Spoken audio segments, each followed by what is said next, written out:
And the next company up speaking is a company whose tools my company has been using for nearly 6 years, or over 6 years already. We were among the first 6 paying customers of Pipedrive.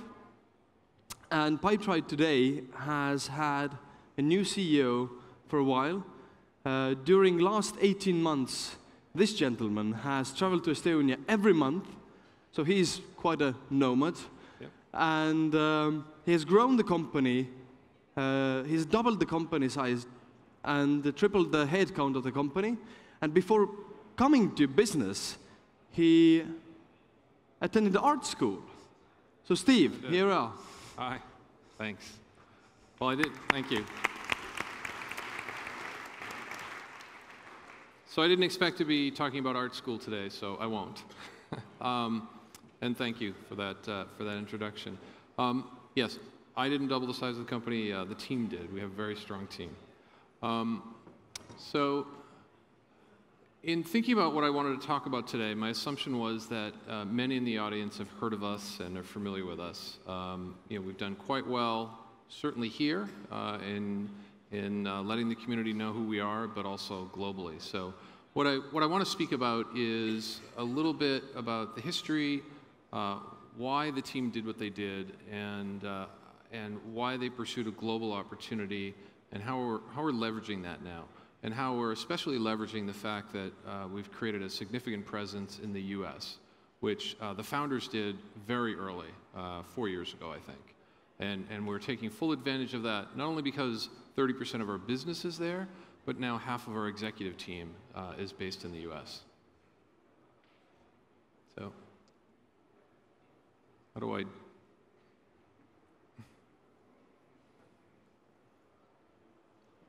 There we go. Now I'm in control. Great. Prior to joining Pipedrive, I was running an ad technology company in New York, and I had a VP of sales and a small sales team. And for several months in a row, you get into, we were selling to mostly larger companies, and you get into the second week in the month, and you want to know where you're going to land in that month. And I would say to him, give me your projections, where are we going to land? And especially if I was like headed towards a board meeting, I had to know. And he kept giving vague answers, and he finally started admitting, I really don't know. And I said, well, why not? That big brand name CRM, that very expensive one, you should really just pull the data right out of that. And he said, well, the salespeople don't use it. Well, why don't they use it? And then we went and spent $10,000 or $15,000 on a consultant to make it perfect for them so that they would use it. They still didn't use it, and I still could not gain any insight into how the business was doing. So I just sat down with the salespeople individually and just asked them about it. Trying to understand what was going on. And one of them said to me, we feel like this is more for you than it is for us. We're putting data into this so that you can see how we're doing and you can go to board meetings with information. And that was incredibly enlightening to me.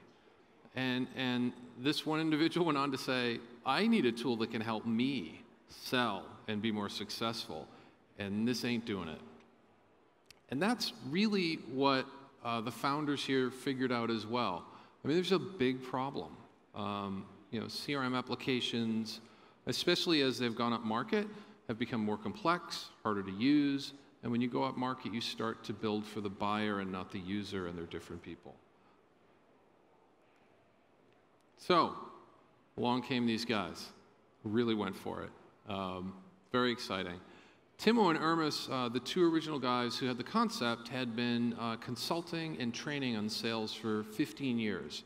They were very well acquainted with this problem and were frustrated by solutions that they were trying to find that they could recommend to their clients, because they were teaching a methodology about selling that was all around activities and what you're doing day to day to be successful. They went out and found a Skype engineer and a couple of startup guys. And together, they really wrestled the problem to the ground. This picture is very similar to sort of my initial introduction to the company and what the concepts were about. Early in my career, I was in sales roles, and I remember a manager once pulling me into his office and saying, you talk about the number all the time, but what are you doing every day? And I was like, oh, I don't know, trying to sell. He said, no, talk to me about your activities. How are you spending your day, and in what proportions? Because last month, you closed a deal, but now you have no pipeline. So it tells me that you just over-invested in that one deal. I'm glad you closed it, but now you have no pipeline. 3 months later, same conversation. You have pipeline, but you just missed a big deal. Didn't you know that it was about to close? You should have brought me in. And I was just disorganized. Things were falling through the cracks, and I wasn't really managing my activities for success. And that's what these guys were teaching. An activity-based selling methodology that made individual salespeople successful.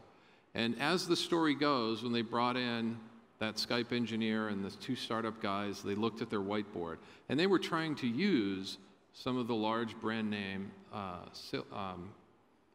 CRMs, but they looked at the whiteboard and they said, can we do that? Can we just do that?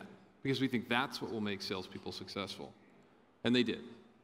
They built this beautiful product, and they stayed very focused on a narrowly defined use case. And over the subsequent years, we have stayed focused and gone deep.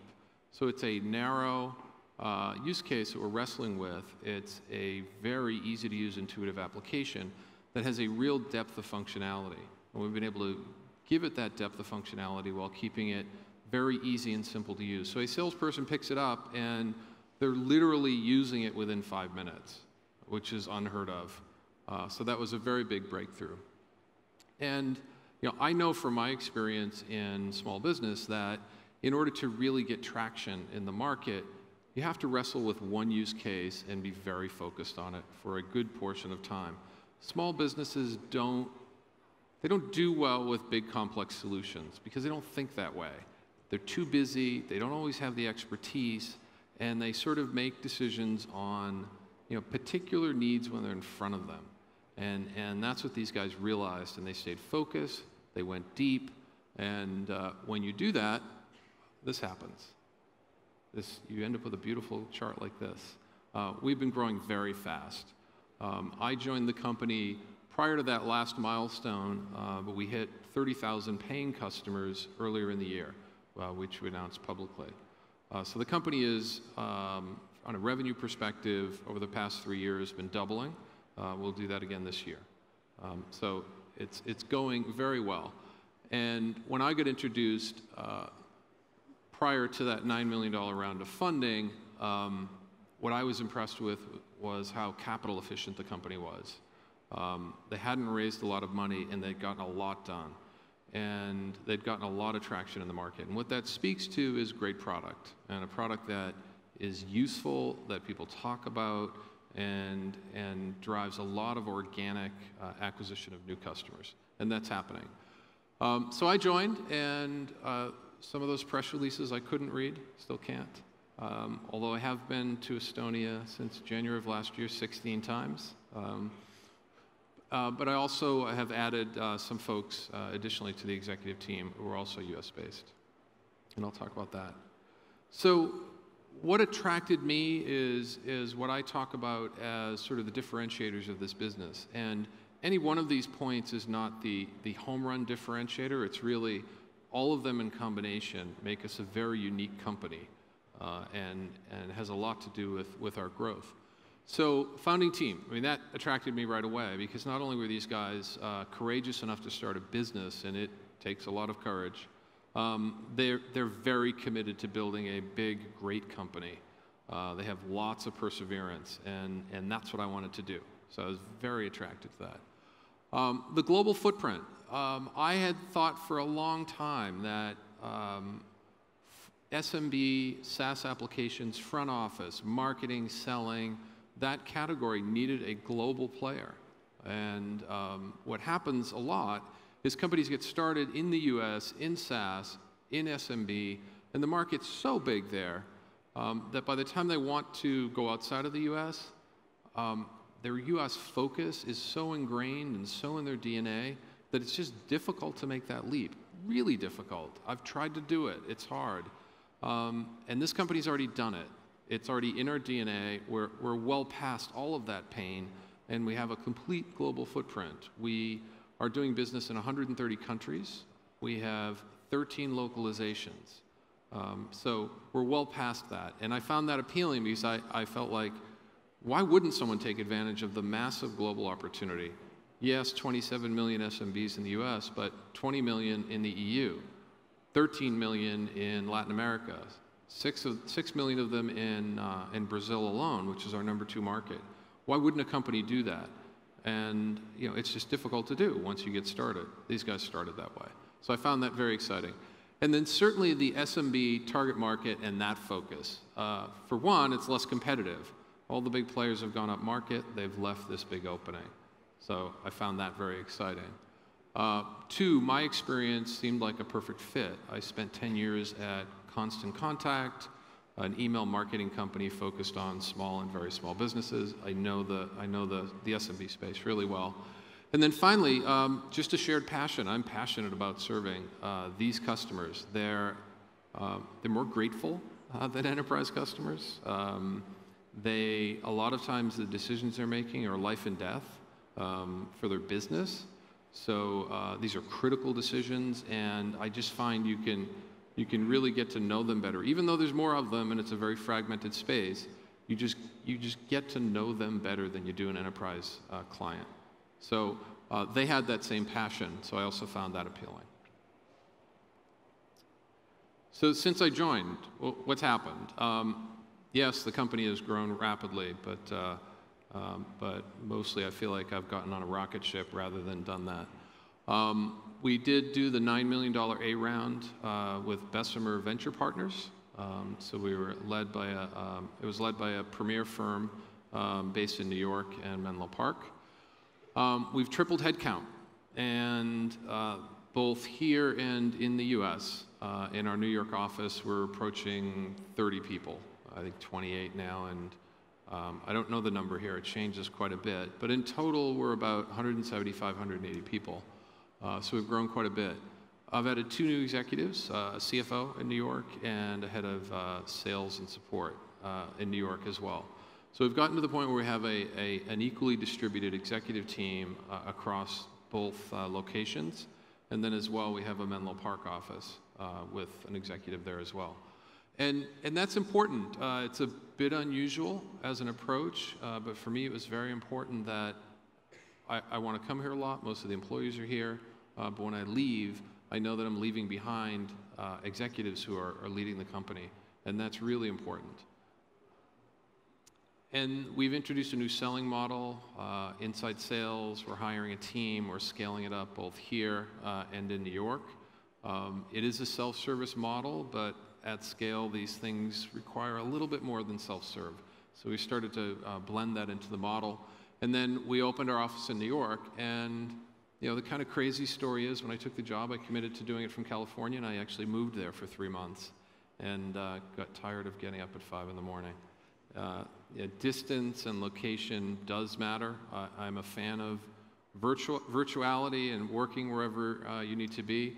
But when you start getting into pulling a leadership team together, 10 time zones was untenable. So I felt like New York was the right thing to do. So immediately turned that decision around within about 3 months and brought it back to New York. And now that's where the bulk of our US operation is. And then, some honesty about kind of the assumptions that I came into this opportunity with and the surprises for me. I certainly knew about Tallinn, I knew about the Skype story, and I knew that there was a tremendous, certainly engineering talent pool here. What I didn't know and what I assumed didn't exist was a diversity of talent. So I came into it thinking, well, for certain skills that I think are missing now that we need for the next stage, we're going to have to hire those in the US because they won't exist in Tallinn. I'll tell you, right now we have a world-class director of user experience in Tallinn I hope he's not here because I don't want to have to give him a raise. Don't tell him I said that. He's amazing.